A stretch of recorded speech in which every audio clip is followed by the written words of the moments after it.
Very similar to the first one. Yeah. Any questions on that?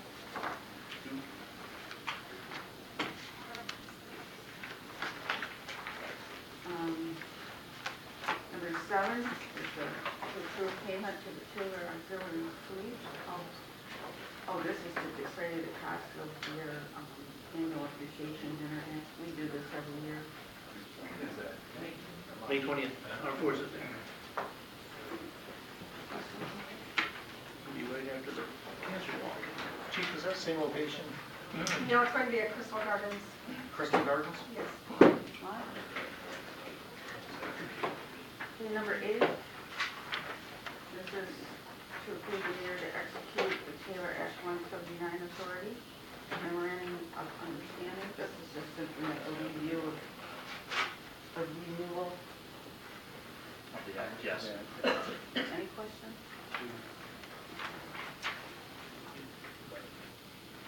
And number 9, the Riverview Disposal Agreement. Is this where Rizzo, this is our tipping fee for Rizzo? Yes, this is where they, as part of the Act 179, this is where the materials are hauled out to. Do you want to give kind of a quick overview of this contract, or Glenn, I'm sorry, I didn't see you run down there. Yep. We began negotiations in 2016 with the other communities and negotiated a new contract. Kind of got stalemated back in November, and then Keith got involved. Southgate finally dropped out and went to Rizzo, and they reduced their price, came up with another proposal to the remaining communities of $17.72 a ton versus their current price of $20.33. In the packet, there's really 2 proposals. There's a 5-year agreement and a 7-year agreement. The difference between the two, the first 3 years are $17.72 a ton, and they hold that price for the first 3 years. And then in the 5-year agreement, it raises by 3.5% each year. And then in the 7-year agreement, it raises, instead of 3.5, by 2.5. So there's a little reduction. I think it comes out for years 4 and 5, about $9,500 less. And then you have a price for a 2.5% increase for year 6 and a flat 2% for year 7. So, are we comfortable that they're the most reasonable price around? Yeah. Madam Chair, what we did, Jason Couture did an evaluation. He came up with a spreadsheet. Jason, I don't want to speak for you. Do you want to talk about what? Well, Madam Chair, if I may, Glenn. So basically, when this all came about, when we were looking at Rizzo, I don't know what they are now, the GFL. What we were trying to do is trying to do apples to apples, because GFL had a quote that was separate from the quote of just doing the rubbish and all that. They had a quote of tipping fees as included as well. And what we did is they based theirs on per household fee, and Riverview charges per ton. So I kind of did analysis, put apples to apples, and the rates are reflect, because as Glenn said, we were at the $20.33. And I believe Glenn went back to Riverview and just said, hey, we have a contractor here that's willing to do it for, roughly $17.72 or 71 cents. Can you guys be more competitive with your rates? And that's essentially what Riverview did, is that they brought down the rates to kind of mirror what was the quote from GFL. So with these rates, I feel comfortable that we're getting competitive rates based on that. Riverview, like I said, and it's part of our Act 179 authority too, so that's also a consideration to take as well. But I think that we do the majority of the tipping at that site, so I think that Riverview they were just being competitive because they know that we were the biggest consumer. So Well, they're community located too. yeah, for our community. Yeah. So question, we have this for 5 years, shouldn't we go with the 7 year? I didn't see the 7. I only did a 5-year analysis at that time, so I'm not familiar with the 7-year one. So I'll let you guys speak to that. We looked at, I think the old contract, how many years was it, Glenn? 10? 10, I thought. That's 10, right. yeah. Well, that was under discussion. We discussed it with the mayor's office also. We thought that within 5 years, we may even be able to get a better rate after 5 years instead of staying with this contract. Okay. And there was kind of a split from the consortium after they were stuck on their fee prices, they didn't want to budge until we got involved a little bit deeper with the city manager of Riverview, and basically we told them, we're gonna leave and go with, you know, pick up and dispose with the contractor unless you can match the prices, and essentially they matched the price on it. And we just told them, look, we're concerned about Taylor, we're not concerned about Brownstown or the rest of the consortium, so that's what we did. And it looks like we have a savings of about $195,000 over the contract from the last. And that could help with our problem at the compost. Correct.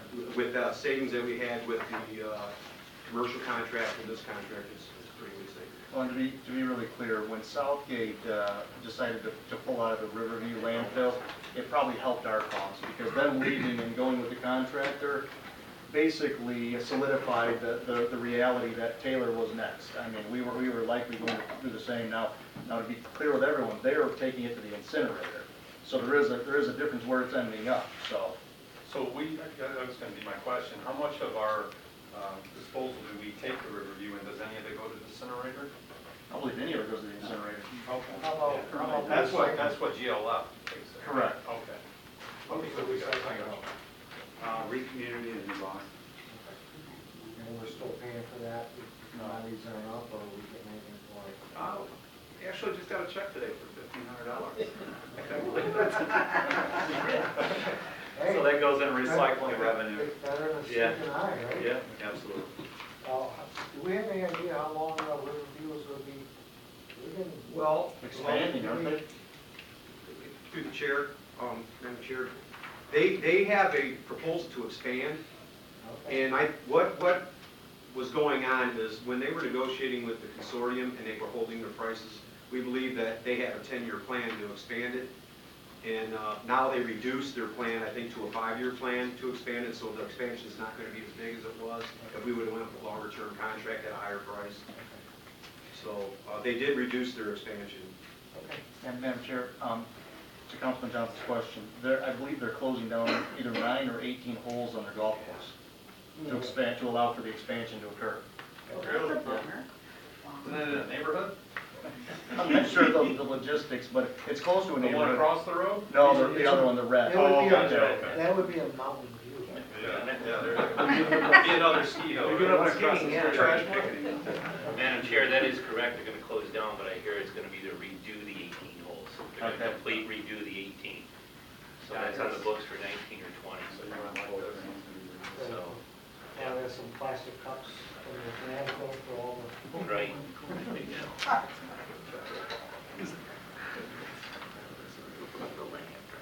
Okay, number 10 is the invoice report. Do you have any questions on that? I had just one.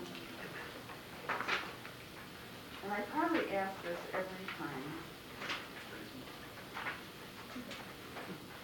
On page 6, what's the governmental consulting service? Just read it. Lobbyist, Oh, this is, GCSI. Yeah, that's, Madam Chair, it's GCSI, that's our lobbyist. okay.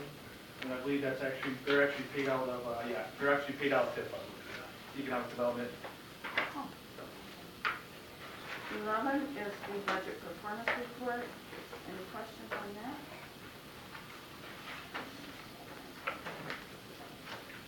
Number 12 is a motion to approve setting the public hearing for the fiscal year 2017-18 city budget.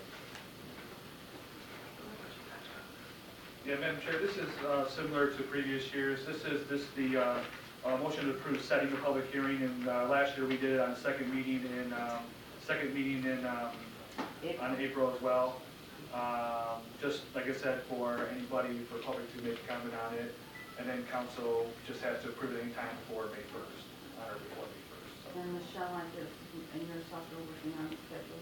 Excuse me? Michelle and yourself are working on the schedule. For you're talking about the budget stuff, the study sessions? Yeah, Michelle gave me some dates, and I'm pretty open in April, because I know that you guys, whatever sort of date. Yeah, I'm gonna put it together and I want you to review it before I send it to the department head. If that's okay.